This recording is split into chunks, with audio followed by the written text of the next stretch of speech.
Yeah, what we get ready to do now, honey? Next, we have our Through the Grapevine. This is what I really love, y'all. Come on. All right, go ahead and play that disclaimer. Yeah, y'all, please. Oh, this is Copyright disclaimer. Under Title 17 U.S.C. Section 107, allowance is made for fair use for purposes such as criticism, comment, news reporting, teaching, scholarship, and research. Fair use is permitted by copyright statute that might otherwise be infringing. Nonprofit, educational, or personal use tips the balance in favor of fair use. We're doing research right now. So what we're trying to do, we're going to do a little research. We just, and so this video, go ahead. I don't have the video playing. Oh, you didn't play the video? No, the video was an hour long. Well, you could have just took some clips out of it. Okay, we're fighting on the air. We're gonna we're gonna talk about it though. We're gonna talk about it. So I have a picture here of Yeah, they lost last night. No, that's not what this is about. Oh, this is about. So a Fox reporter had was talking about Deion Sanders' son, and I guess he anytime he wins a game, he'll flex his watch, and it's a really expensive watch. And that is not what this is about. So it is, but let me go ahead. Okay. I ain't feeling that right now, but I'm going. I got you on air. Okay, thank you. Okay, so this young man here, who is Deion Sanders' son, who is the quarterback for Colorado, and then this Fox reporter who is. I can hear what's going to take place right now. You said Fox reporter. Yes, he's known for some of his racist. I'm just going to go on pushing the envelope. I'm sure. Yeah, he's known for some of his racist statements. So what he did in this video, and it's not allegedly. If we had and I would have preferred to have the audio so you guys can kind of hear it.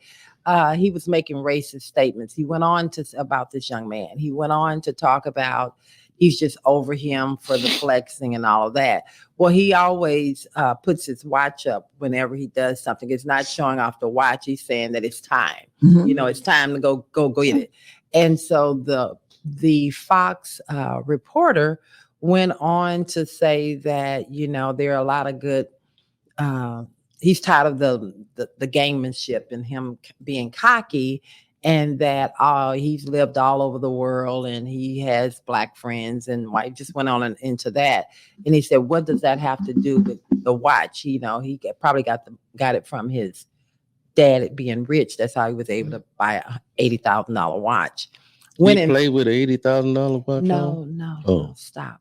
So then he actually on the field right. No, he's not on the field with it. He just does the watch sign showing, it's that time. Yeah. And so the guy was making reference to when he is actually now they're paying the players, which they should, because all of these colleges are making so much money, millions of dollars off of them.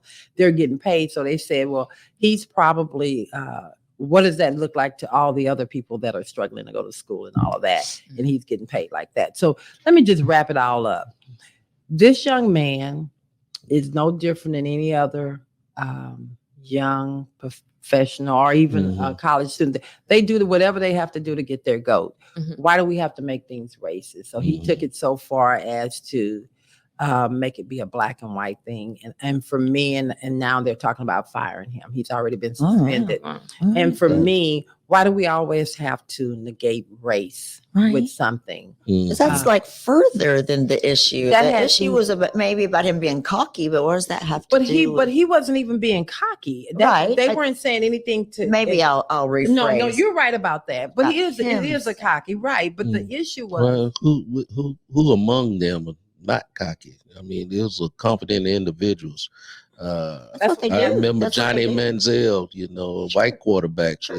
every time he did something good, he did the money thing, Sure. like because he said, "I'm about to get paid, Yeah, whatever." absolutely. So it was- there was I'm no trying to issue see. about it. The issue is that the whole time they were at this Arizona game, the fans of Arizona was just taunting the players of Colorado, calling them all manner of names. None of that was actually he didn't report on any of that, of how nasty the fans were. But he was reporting on the fact that this young man the watch thing did the watch thing and made it a race issue. So for me, I just thought I'd bring that up. We have to be careful how we judge people and how we like to just, when we don't feel comfortable in something, we like to attack something else, something that you're uncomfortable within yourself. Yeah, absolutely. That's all Jealousy or judgment or anything is always projecting your discomfort on somebody else. Absolutely. So that was my thing, and I actually sent it over to Abigail, and so I'm giving her a hard time because it was a long interview, but it was really, and the reason I really wanted to discuss it is that the world that we live in today, there are people that are actually out here to keep us divided and separated from one another. And if you're not careful, you'll get caught up into that. Maybe I ask though, because I feel that. That's another reason why I say I don't watch media and whatnot, because of the games and the twists and turns that they play, because that is intentional. Yes. It's intentional to divide. I mean, from a race or a religious point of view, political, the three things that you can never talk about in a room because people can't be open to a conversation, like you say. But that is meant to divide, and I think that's very purposeful, and that's probably what his purpose was. And that was the whole purpose of it, and that was really for me that bothered me so much that I was perpetuating something that doesn't need to. Okay, I'm gonna put this out here. We have Fox News. We're talking about Arizona. What else do you expect from that? Well, that's true, but here's the reason it bothered me so much. Let these kids be kids. You're projecting something in them that can truly affect them mentally. You were talking about the game. It's supposed to be supposed to be sports. It's supposed to be. They should be able to just get in there. You're supposed to be up and throwing yourself out there. You won and boast. And so what is your first thought? A black child or kid? He is a child to me, but is putting that, and that's the first thing that comes to your mind. That's not the first. Why interject that into other people's minds? Is the first thing, right? Because that's it. Because that was his whole issue. Exactly. And this is, I'm sure he found something because he went on. Well, that's his platform. That's what his platform is set on. I think what we do, and the reason why we're on the Love and Victory show having this conversation this morning, is that we have to recognize it and we need to stop it.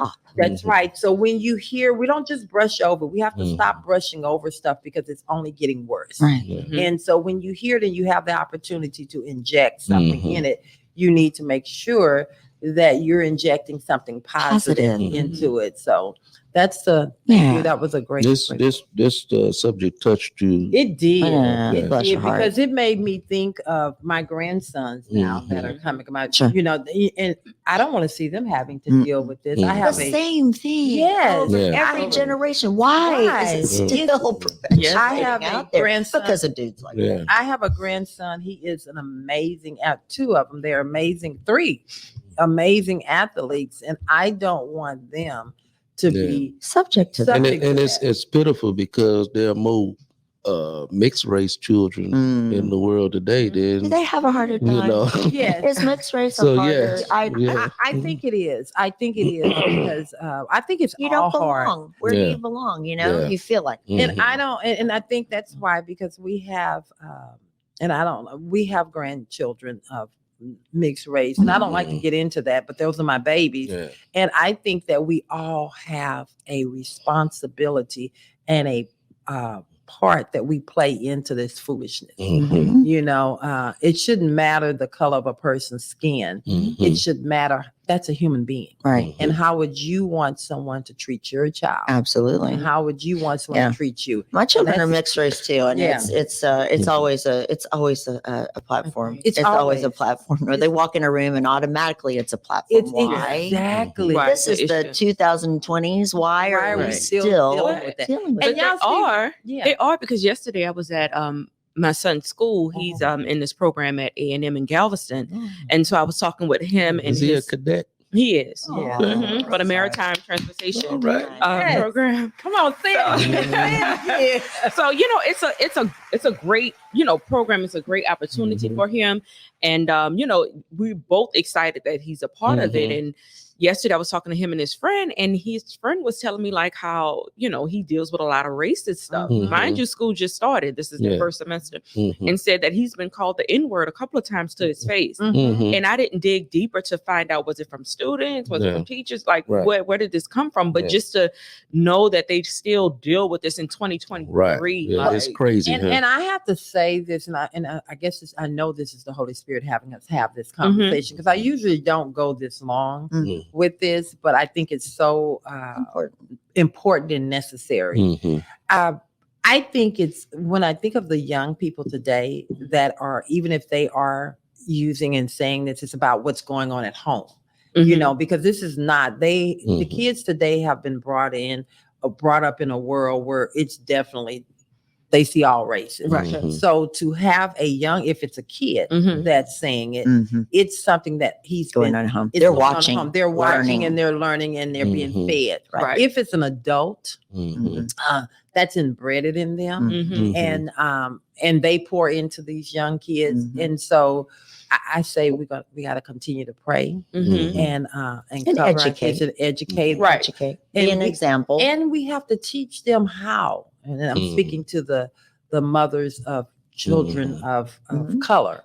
We have to teach, and family members, we have to teach them to know who they are, and not feel like they are less than, because the whole purpose of this is to tear down a person, not to build them up. Don't fall for it. Right. There's a whole cultural change that has to take place, because it's in the movies, it's in music, it's everywhere. Right. The N-word is a national word now. I was when I used to play basketball at the park, and you see white, blacks, Asians, they all say the word. Throw it around. We're trying to get rid of it, yet we're throwing it around like nothing. Yeah, and it's all accepted from each other. Well, I think that's something. That's one thing, but it's different. another thing when you do it to hurt someone. Yeah, I think that's different, but that goes back to you. What you have done is you have normalized that. That's what I'm asking. Is that really, when you throw it around like on the playground or whatnot, feeling it's acceptable? Is it though? Because you're still perpetuating it. Even in a joke. Yes, and so nonchalant. Because how can you say it's okay for Christina and I to have that conversation and throw it around, but then I look at you and I say, when you say it, then now I'm pissed off. Right. Yeah.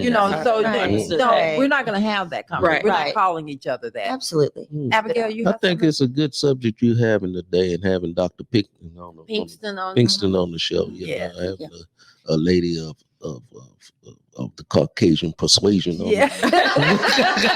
let me tell you, y'all gonna find out she is very.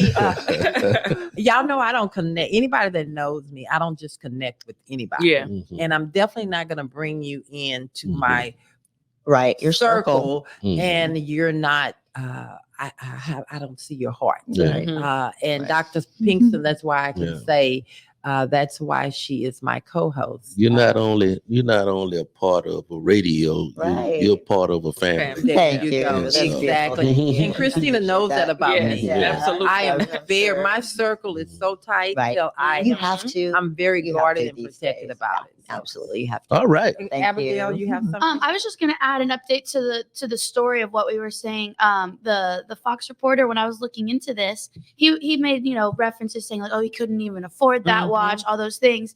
But then it came out that when he was in college, he got in trouble for stealing credit cards. There you go. That's usually how it goes. He's so quick to criticize, but then doesn't take a look at himself and maybe his own mistake. And I think that's like. But that's why. Yeah, exactly. Because he knows that he's done things that he probably shouldn't have done, and then wants to put that on other people and be high and mighty about it. See, that's what you see. Y'all see how she came on in here? That's why Abigail is right, that she's bad. See, I didn't even know that part. Oh yeah, it came out like I think yesterday when I was looking into it. But I do know this: whenever you're projecting something on someone else, it's usually about you, and not about security. Always. So you your carry. own issues. So That's very right. So good. own it. Casting Own a stone as if you have no sin. You have no sin. Own your own Own- issues and be safe and comfortable with who you are. And quit putting it on somebody Well, else. now it's time.